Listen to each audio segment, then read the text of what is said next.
It's time for the Longines Chronoscope, a television journal of the important issues of the hour, brought to you every Monday, Wednesday, and Friday. A presentation of the Longines Whitnor Watch Company, maker of Longines, the world's most honored watch, and Whitnor, distinguished companion to the world-honored Longines. Good evening, this is Frank Knight. May I introduce our co-editors for this edition of the Longines Chronoscope? From the CBS television news staff, Larry Lasser and Ned Calmer. Our distinguished guest for this evening is the Honorable Karl Gruber, Austrian ambassador to the United States. Dr. Gruber, you were a member of the Austrian resistance movement during the war, and you've been involved in its foreign policy ever since. Now, the big four Western powers have met at least 400 times to discuss the terms of a peace treaty for Austria, the one that was promised 10 years ago, and nothing has happened. Do you feel discouraged about it? Well, my answer to that is no, I do not feel discouraged. I do not see an immediate prospect of a treaty, but you see, we have a history of almost 1,000 years, and I think we can survive a few radical doctrines which are bound to come, perhaps. Well, when we accepted the terms for an Austrian peace treaty, I think that was 1943, Mr. Molotov refused at that time to do any more about it. Then at Berlin, we accepted the terms, the Russian terms for an Austrian peace treaty, and Mr. Molotov refused to go along with that. Now, do you feel that this means the end of the whole thing? Well, first I want to say this was a very good diplomatic move from your side, because they had to show their hands now and declared quite openly that even if you sign the proposed treaty, which they proposed, I want to say, they would not be ready to go. So this ends one phase of the treaty making, but there are more to come. And I think we have not to drop hope for the next future. What do you mean, in other words, that these 375 or 380 meetings meant actually nothing because we accepted all the Russian terms and they showed their actual hand that they must keep troops in Austria? Does that mean that an Austrian peace treaty is dependent upon a settlement with Germany, do you suppose? Well, perhaps not exactly on Germany, but apparently they want to use Austria as a pawn in their overall game. And as long as we have not much more development between East and West, I think we cannot expect any sudden development. But I'm quite hopeful that the time will come where they will think again about their policy, and then I think we will get our treaty. Well, Dr. Gruber, the Soviet policy now seems to be the scrapping of the European defense plan, which would include Germany and its army. Do you feel if they succeeded in scrapping that EDC, as we call it, they would then sign an Austrian peace treaty? Well, you never know. You say, they said very often, if you fulfill this condition, then we will sign the treaty. And then we did this, and then they came with something new. So you never can predict, and I would not be too sure what they do if this condition is really then... Well, Mr. Ambassador, aren't the Austrians getting a little bit weary of living under Soviet rule, occupation? How long has this been going on now? Well, it's going on since the end of the war, as you know, and they are certainly fed up with it. There's no doubt about that. Do the Russians make themselves objectionable? Have they changed in that period of occupation? Well, they changed a little bit. They did at least a better dressing of their window, but they still run 300 factories by their Russian management, and they exploit the oil. And so there's quite a great drain on our economy. Well, has that changed the traditional gay life of Vienna at all? Not too much. Not too much. Luckily enough, Viennese have a great, at least passive strength, and they keep to their habits. Well, on the lines of that, I might ask you, Dr. Gruber, what do you people do in the traditional coffee houses of Vienna for coffee now? Well, you see, they try to get good coffee still. It's a little bit more expensive as before the war, but we're quite happy there. I see. Well, incidentally, Moscow has now proposed that Russia be invited to join the NATO pact, which is an anti-communist pact, and they've also proposed, of course, that the United States be allowed to join their pan-European security service system. Now, do you think that's a propaganda move, or should we take it seriously? Well, I have not seen the text yet, so I would like to reserve my comment, but from my past experiences, I would not immediately start too great an optimism on it. But you don't think that that proposal would have any reaction on the future of Austria? Well, I don't see any immediate result of it. I think we have to wait what further they might do and what proof they want to give. Mr. Ambassador, about the future of Austria, it seems to me that the Trieste problem, over which Italy and Yugoslavia are embroiled, also affects Austria, does it not?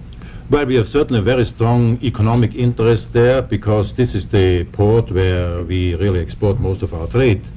And for this reason we are interested that first there's good order and not any major trouble between Italy and Yugoslavia, and that our economic interests they are protected, because you might remember that this harbor was developed in the Austrian time, and we still feel very friendly to the people, and we hope that the settlement will be reached whereby we can keep our interests going there.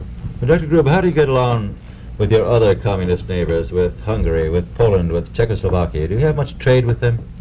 Well, our trade dropped considerably. We had 40% of our whole foreign trade went to the east before the war. It's now down to 10%.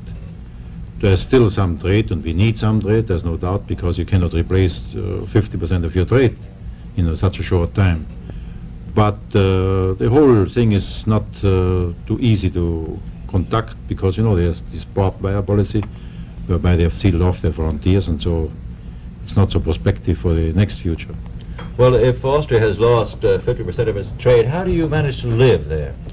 Well, we replaced it by trade in other directions, which was not easy to do, but luckily enough we could manage at least to replace some of this trade by other directions now. And the creation of the European Payments Union, which was a result of the Marshall Plan, as you might remember, was a great help in this respect. Well, Dr. Gruber, I know you left Austria actually right after the Anschluss with Nazi Germany. But can I ask you a personal question? Do you think that Austria is a viable political body? Can it survive without a new Anschluss with Germany and its trade and its industry? Well, I would say this. I mean, any country can live if the others are ready to let it live. So the life of a small country, or even for a middle-sized country, will always depend on what general trade system you can set up. And I think Austria has certainly enough resources to be viable. And we would be very hopeful as soon as the political trouble are settled for Austria, then I think we are completely in a position to survive. Do you have any internal troubles? Is your domestic political life in Austria fairly stable? We have not too much trouble. We always have frictions, as there might be in any human institution, but I think the Russians keep us together. It's the Russians who keep you together. More or less. I take it that you don't have any communist problem internally in Austria, sir? Practically none, because in 3 elections now we had less than 5% of communists in our country.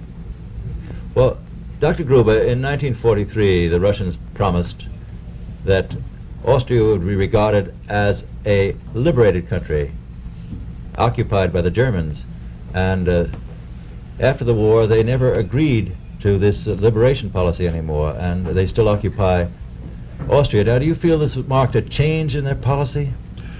Well, I can't see a great change. They had always led the policy in Austria of the status quo. That means they are not too unpleasant on the whole, but they want to keep their troops there and keep the military position.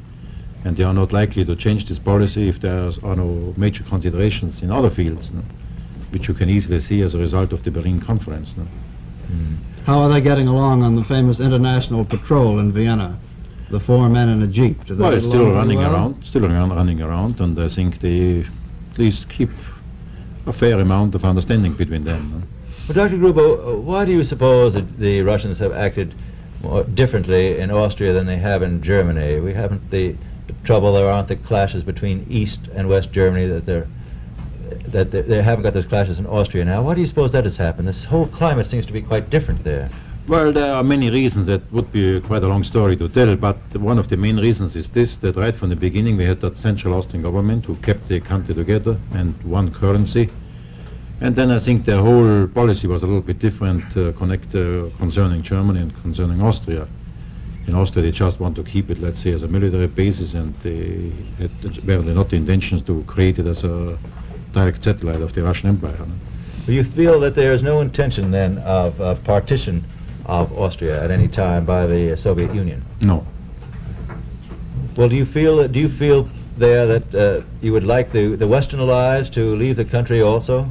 Well, certainly not alone. I mean, not before the Russians have gone out. I mean, that certainly would be against our But there is no policy. demand from the population that the foreign troops leave Austria now. Well, if they leave, then they should leave together, and should leave. If the last Russian soldiers get out, then I would be happy when others go, but not a single day before that. No? May I ask you, sir, how the Austrian people now feel about the people over here in America?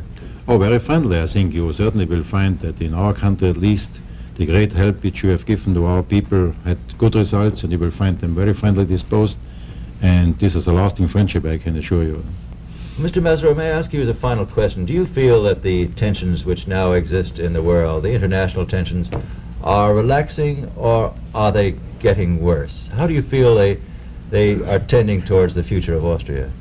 That's certainly hard to say, because we have reached a stationary situation in Europe, at least, where there was not great changes on frontiers and on regions between East and West in the last months or years. And so it depends much how the other issues might turn out. It's still critical, it's still dangerous, but we hope. And you see, I always think optimism is as costly as pessimism. For this reason, I'm an optimist.